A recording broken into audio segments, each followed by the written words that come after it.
Hey guys, sorry it took so long to get to this video. This past week has been kind of busy and then I was having some camera issues. So this is my backup camera, probably be the one that I use from now on. So I'm just gonna hop right into this one. This is my May wrap-up and book haul. So I will talk to you briefly about the books that I read this month and then show you the books that I bought. So the first book that I read this month was Shatter Me by Tahara Mafi. I gave this book a 4 out of 5 stars because I was not nearly as impressed with it as I thought I would be. Everyone on BookTube was raving about it and they liked the book a lot, and so I had high hopes going into it, and I didn't like it very much. The writing style was fantastic, the storyline is okay, but the characters seemed very two-dimensional. The main characters did, anyway. When it got to the point where you actually had some background characters, some support characters, then the story very much improved. I think I will continue reading this series, but it's not high on my to-do list. I think 4 out of 5 was actually kind of generous for it.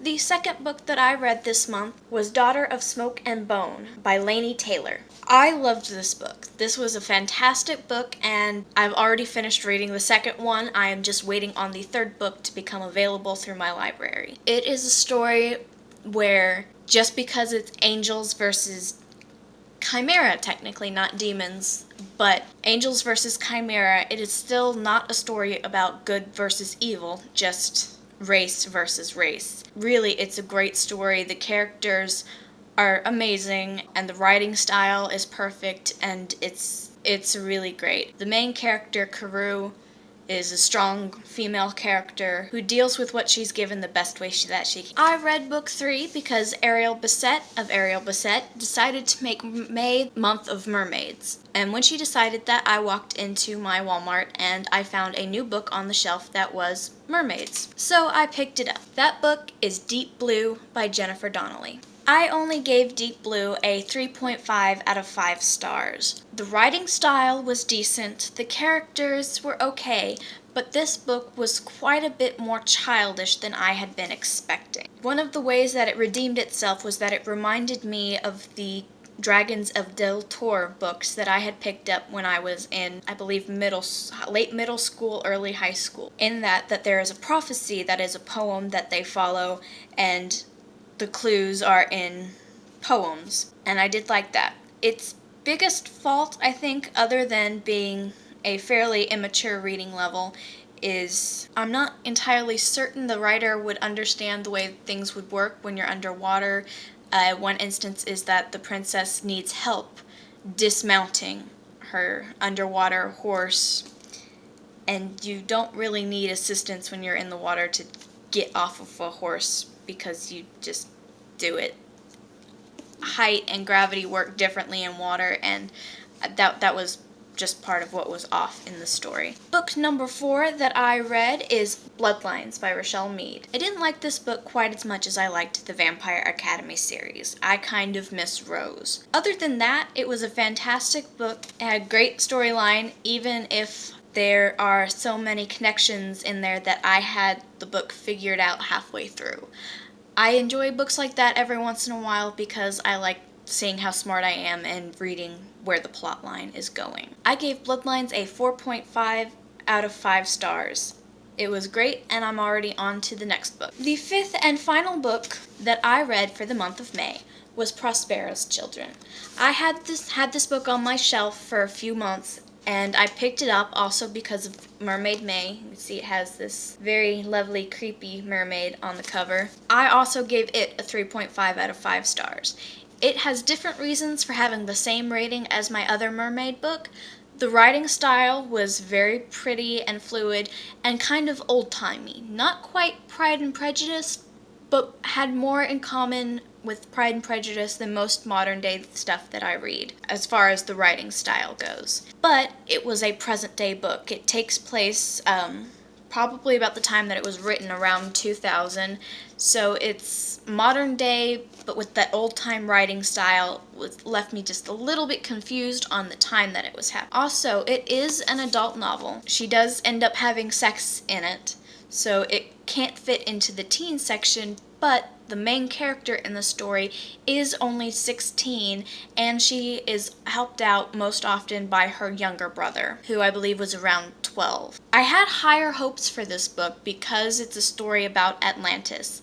And when you look at the inside cover, you see the sunken Atlantis at the bottom of the ocean, and you got the mermaid off to the side here, and you got a skeleton down here, and it looked like it would be a finding of Atlantis story, and it wasn't. It was a travel to the past and see Atlantis on its last few days type book. So it was good, but it could have been better. And now we go on to the book haul part of this book. I went to 2 bookstores during this month. I went to Barnes & Noble with my fiance, and then I went to Half Price Books with my best friend Heather. I ended up leaving with 4 books from Barnes & Noble and 5 from Half Price Books. The books that I got from Barnes & Noble: Born of Fire by Sherilyn Kenyon. I have read Sherilyn Kenyon's Dark Hunter series and the Chronicles of Nick, and I enjoyed both of them. They take place in the same world. So I figured I would pick up another one of her books from her series of The League. I'm not exactly sure what happens in this world, but I like her writing style and her stories are good, and they are paranormal romance books.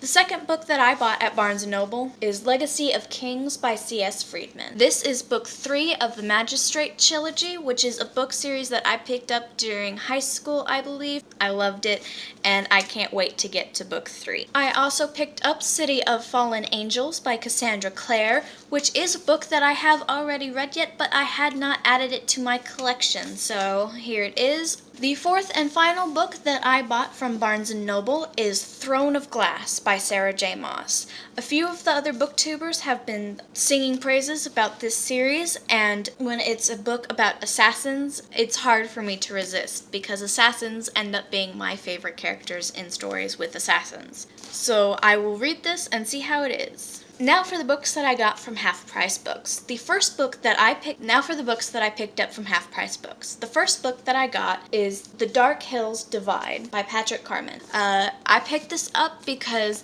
recently the little book owl had just finished reading it, and she liked it, and it was only a $2 book, so I couldn't really turn it down. I also got Ink Exchange by Melissa Marr, which is a book that I read a long time ago. I don't remember too much about it other than that it is fae involved, and I liked it then, but I was having to wait for books to come out, so I kind of lost interest in it. I'm hoping I can pick it up again and enjoy it just as much, if not more, than I did before. Heather also pointed out to me this beautiful dragon journal that I could not turn down, and I look forward to telling you at the end of the year what I plan on using this. The fourth book is actually up on the shelf, and I don't want to get it down, is not one that I bought for me. It was a present for my fiance for our 3rd year anniversary this year.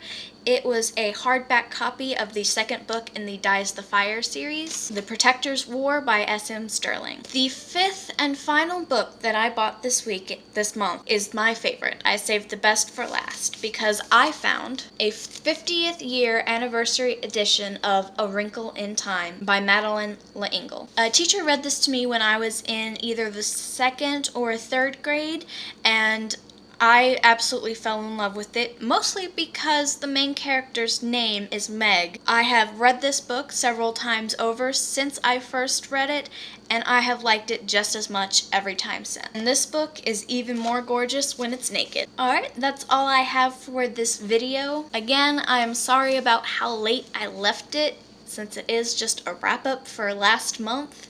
And it's now 11 days into this one, so I am sorry. I will try to be better on the ball next time. I hope to have a book review for you in a few days. I think that's all I have for you guys tonight. Bye!